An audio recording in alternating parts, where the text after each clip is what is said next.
If you drove a car in the 1980s, you'll know the answer to this. What do a coat hanger and cat litter have in common? Both could save your car, and neither required a software update. Long before backup cameras or tire pressure sensors, knowing how to handle a car with your own hands was part of the driving experience. Today, we're reminiscing about car hacks from the 80s, from coat hangers to cat litter, that Gen Z won't believe. Let's light this candle. Using a wire hanger to fix a broken antenna. Every car in the 80s came with a long metal antenna. They were thin, exposed, and notoriously easy to snap.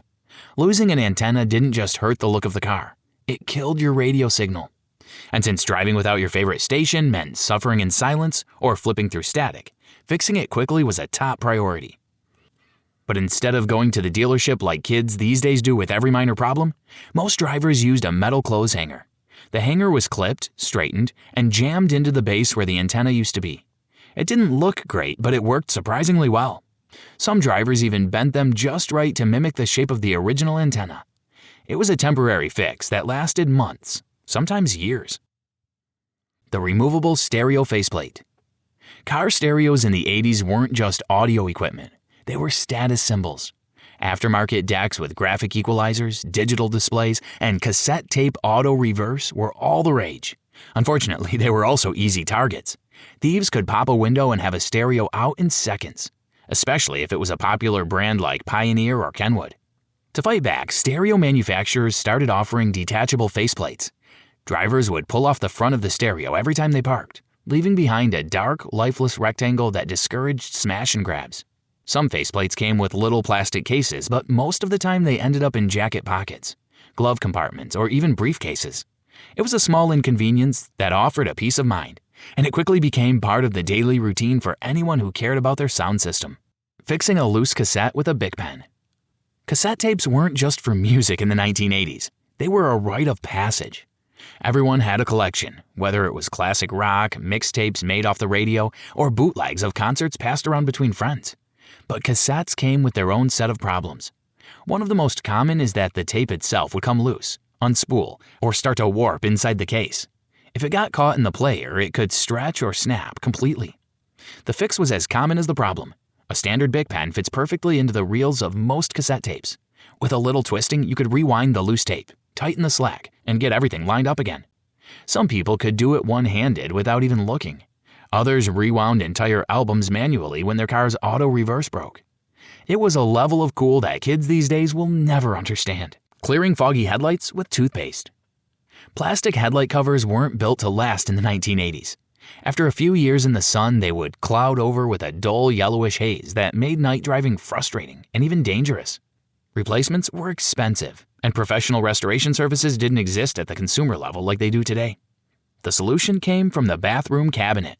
Toothpaste was a surprisingly effective polish. Drivers would smear it on with a cloth or an old sock, then buff it in circles until the haze started to fade. It took elbow grease, not money, and while it didn't return headlights to factory new condition, it made a noticeable difference. Some drivers added a bit of baking soda for extra grit, while others stuck with minty paste and called it good. It wasn't a perfect fix, but it was good enough to improve visibility and make the car look a little cleaner. Enjoying this trip down memory lane so far? Subscribe for more old-school automotive tips. Resetting a stuck odometer with a pencil eraser. Before everything in the dashboard was controlled by computers, odometers were mechanical. They were controlled by tiny gear-driven rollers tucked behind the gauge cluster. When they jammed or stopped rolling properly, most drivers didn't run to a dealership. They pulled out the instrument panel and used something small, soft, and precise to free up the gears. That's where the pencil came in. More specifically, the eraser. A fresh pink eraser on the end of a 2B pencil could be pressed gently against the side of the tiny cogs to knock them loose or realign them just enough to get the numbers rolling again. It wasn't a permanent solution, and it didn't always work on the first try, but it gave the driver a chance to fix the problem without spending hundreds on labor. Some people got good enough at it to reset trip meters with pinpoint accuracy. Others just used it to keep the odometer alive long enough to pass inspection. Manual choke cable adjustments. Not every car in the 80s had fuel injection. Plenty of models still relied on carburetors, and with those came the choke, a small valve that restricted airflow to help the engine start in cold weather. When the automatic choke failed, drivers didn't call a mechanic. They reached under the dash and pulled the cable themselves.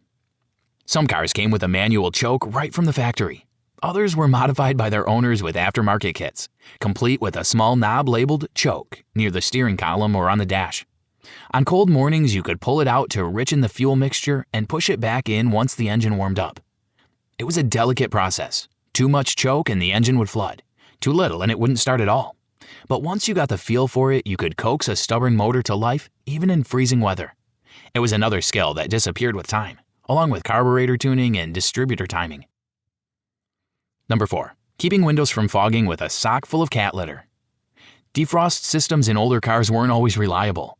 Cold mornings often meant fogged up windows, especially if there was moisture trapped inside the cabin. Cranking the heat helped, but it didn't solve the root of the problem. So drivers turned to an unlikely fix that actually worked: a sock full of cat litter. The trick was simple. Take an old sock, fill it with silica-based kitty litter, tie it off, and toss it on the dashboard or under the seat. The litter absorbed moisture from the air, helping to prevent condensation from forming on the inside of the windows. It was cheap, low effort, and surprisingly effective, especially in cars with leaky door seals or damp carpets. People even went as far as using 2 or 3 socks to cover more ground. It wasn't glamorous, but it saved a lot of scraping, wiping, and foggy windshield stress during early morning commutes. And unlike modern defog systems that rely on sensors and climate control algorithms, this method required only 3 things: a sock, some litter, and a little bit of old school common sense. Did you ever do the kitty litter hack? Subscribe and share this video with someone who wouldn't believe it. Number 3. Aiming headlights using a garage door. Today's cars have headlight adjustment systems built into the dashboard or rely on factory-calibrated sensors that adapt automatically. But back in the 1980s, if your headlights got knocked out of alignment, which could happen from something as simple as hitting a pothole, you had to aim them manually, and there was a very specific ritual for getting it right. Most drivers pulled into their garage or backed up to a blank wall at dusk. With the car parked about 25 feet away, they'd switch the headlights on and take note of the beam patterns. Using a screwdriver and a steady hand, they'd adjust the vertical and horizontal screws on the headlight housings to even them out.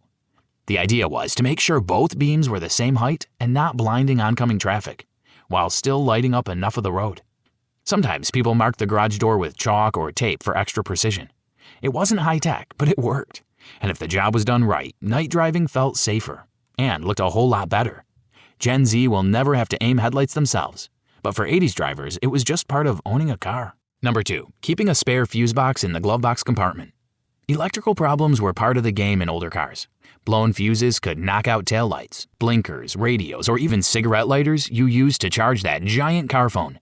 Most drivers didn't wait for a shop to fix it.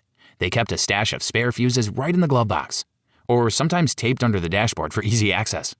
The old glass tube-style fuses were especially prone to blowing from small shots or voltage spikes. Replacing them was straightforward. Pop open the fuse panel, check for the burnt filament, and swap in a new one. Many drivers carried a small plastic case with a range of fuse sizes, sometimes with a fuse puller included. Others just tossed a handful into an old matchbox and hoped for the best. It wasn't unusual to be pulled over for a busted taillight, fix it on the spot, and be back on the road in 2 minutes. Today, a blown fuse can be buried behind a maze of plastic panels, or linked to an error code that needs dealership-level diagnostics. But back then, fuses were simple, accessible, and fixable in the time it took to finish your coffee. Number 1. Jumpstarting a dead starter with a tire iron. There was a time when the sound of a dead starter was instantly recognizable.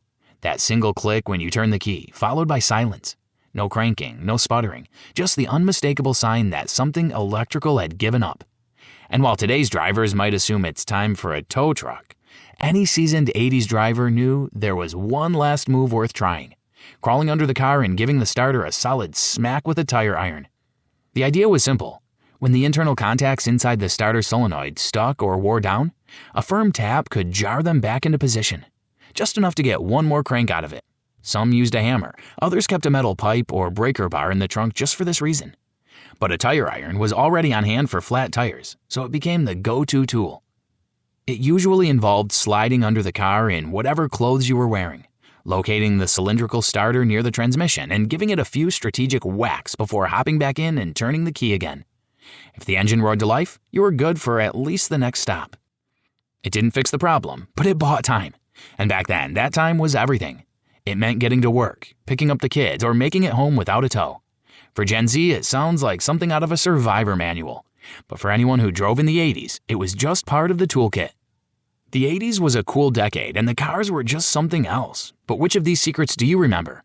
And which car do you miss the most? Let me know in the comments. If you want to see more videos like this, make sure you like this video, subscribe to the channel, and turn on the blue bell icon.